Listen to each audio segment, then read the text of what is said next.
कल हमारे 25 हुए थे ना। काउंटिंग 27 से शुरू है। तो आप पहला है नवकार्षिक गुगुल।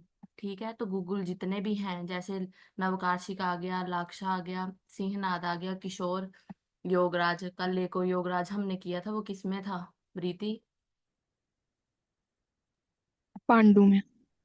ठीक है, तो अगर अकेला योगराज पूछे तो उसका रोगाधिकार पांडु लगेगा। और योगराज गुगुल पूछे तो उसमें क्या लगेगा? संधिवात और आम बात जो इधर दे रखा है। ठीक है, तो पहला है हमारा नवकार्षिक गुगुल। तो ये किस में यूज होता है? भगंदर में।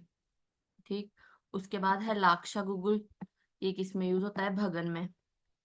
लाक्षा जो है वो जोड़ने का काम करती है, इसलिए ये किस में यूज होता है? हमारा भगन में। उसके बाद है सिंहनाद। ये हमें पता है, आम बात में हम इसका यूज करते हैं। और कौन सी आम बात? जो विबंध युक्त आम बात होती है, स्पेशली उसमें। तो लिख लेना विबंध युक्त आम बात में।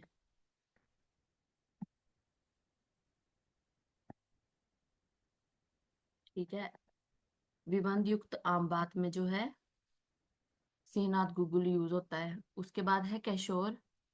ये किस में यूज करते हैं हम? वात रक्त में। ओके। और वात रक्त में एक कंडीशन भी पढ़ाई थी मैंने। उसमें था कि कौन सी प्रोटीन जो है वो डिस्टर्ब हो जाती है गाउट की कंडीशन में। पूजा, प्रीति।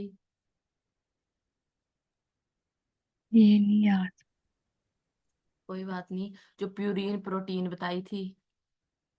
ठीक है, इसमें हम गाउट की कंडीशन में यूरिन प्रोटीन की डिस्टरबेंस हो जाती है, पीयू है। ठीक है। और ग्रेविटेशनल फोर्स की वजह से, जो ग्रेविटेशनल प्रेशर होता है उसकी वजह से नीचे जो वो अ, हमारे इकट्ठा हो जाते हैं, तब हमारे क्या है, पैर की स्वेलिंग भी आने लग पड़ती है। ओके। जो क्रिस्टल क्रिस्टल फॉर्म होना शुरू हो जाते हैं ड्यू टू ग्रेविटेशनल प्रेशर की वजह से। और इसमें हमने वो भी पढ़ा था, लांगली और सुरंजान का प्रयोग करते हैं आयुर्वेद में। ठीक है। उसके बाद किशोर हो गया। योगराज है हमारा संधिवात और आम बात दोनों में इसको हम दे सकते हैं। प्रैक्टिस में भी इसको यूज करते हैं योगराज को, क्योंकि ये संधिवात हो आम बात हो दोनों में यूज हो जाता है। उसके बाद है, अब ये सारे हमारे किसके हो गए? गूगल जितने भी हैं। इसके अलावा कोई क्वेश्चन नहीं बनेगा। बाकी भैषज्य में हम करेंगे, त्रिफला गूगल भी आएगा। तो वो हो जाएगा। उसमें उसमें दो तीन ही है, बाकी इधर हमारे कवर हो गए हैं। ठीक है, अब 32 नंबर का है हमारा मनशिलादि घृत। मनशिलादि घृत किस में यूज होता है? हिक्का और श्वास में।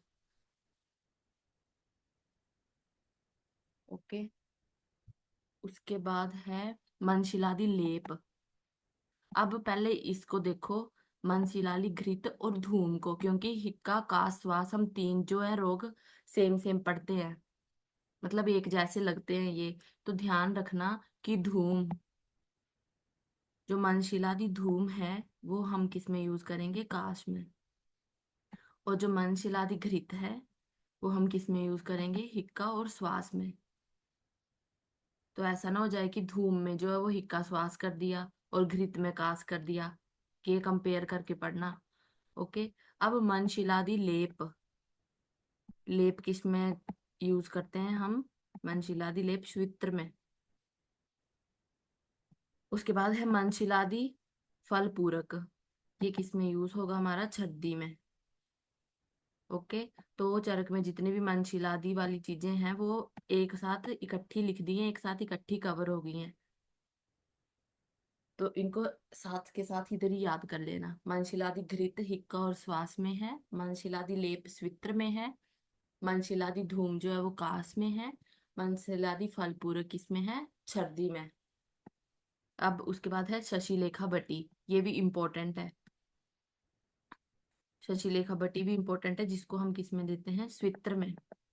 और श्लीपद की एकल औषधि कौन सी है आयुर्वेद में? प्रीति।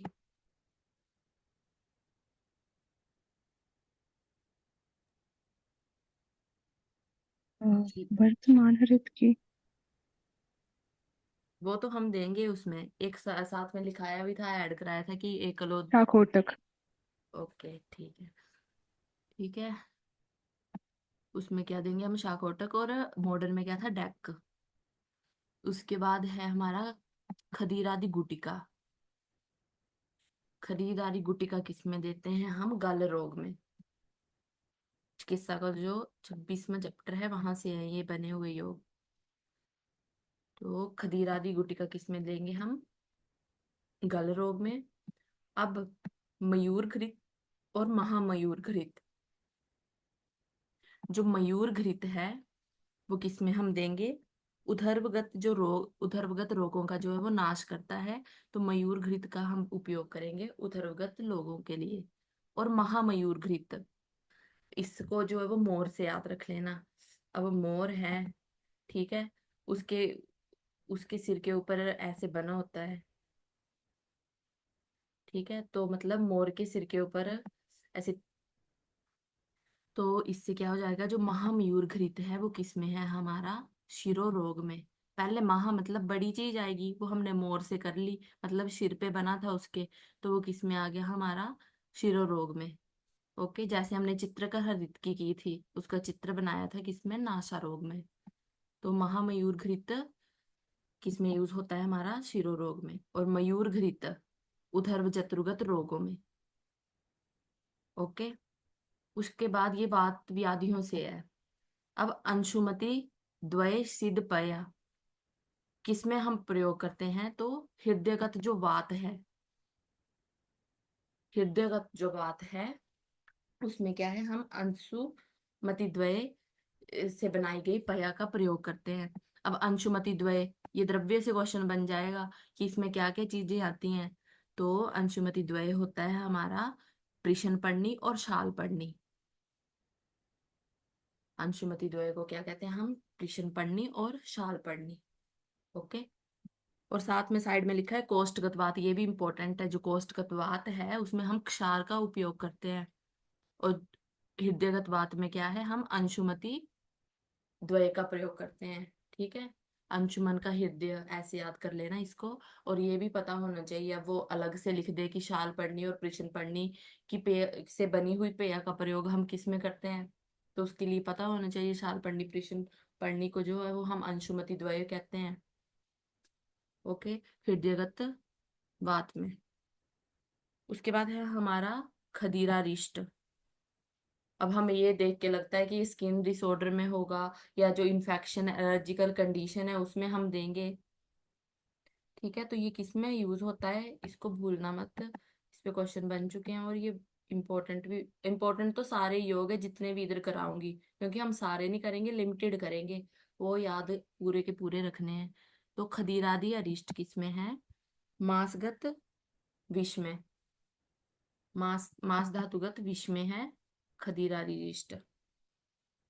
ओके, उसके बाद है कंपिलकादि तेल।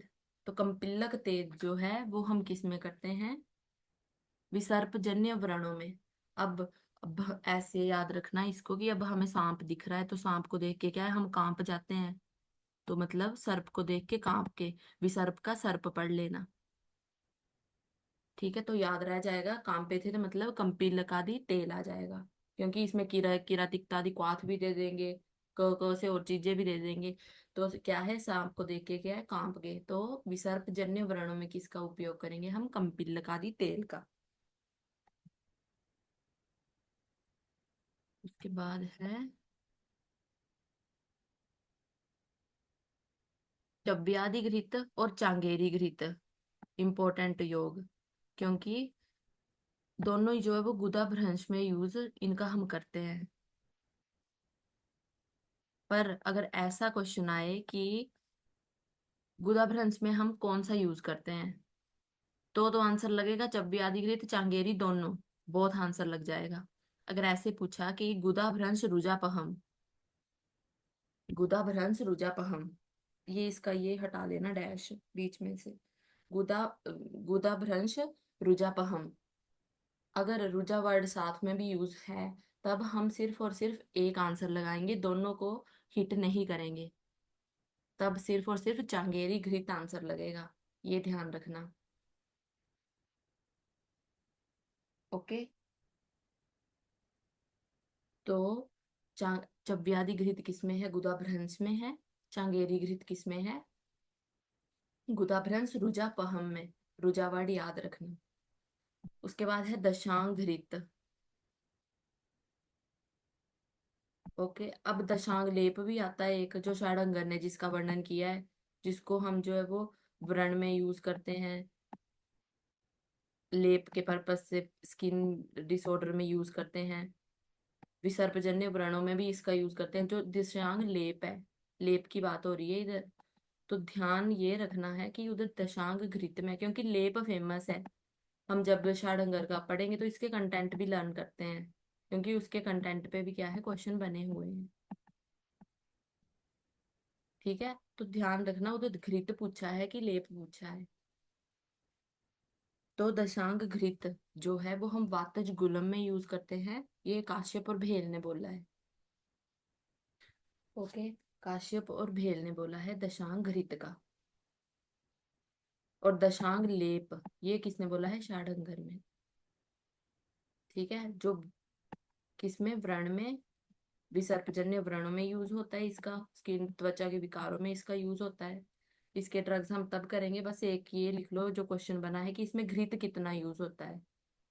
दशांग लेप में घृत कितना यूज होता है? तो पंचमांश, पंचमा अंश जितने ड्रग डालेंगे उसका पंचमांश जो है, हम इसमें घृत यूज करते हैं। इस पे क्वेश्चन बना है, MD 19 में बना है इस पे क्वेश्चन। घृत जो है वो पंचमांश यूज करते हैं। और दशांगी लेप के कंटेंट पे भी क्वेश्चन बना है, वो भी MD में आया, अभी ईयर नहीं मुझे पता, पर MD में ही पूछा गया है। तो इसके सारे के कंटेंट तब याद करेंगे। अब मान लो अब ये पूछ ले कि इसका वर्णन किसने किया है, तो दशांग घृत का तो काश्यप भेल आ जाएगा। लेप का क्या आ जाएगा? हमारा षडांगर। ओके, ये हो गया जो हमारे टोटल अब 45 ड्रग हो गए, इनको साथ साथ में ही करना।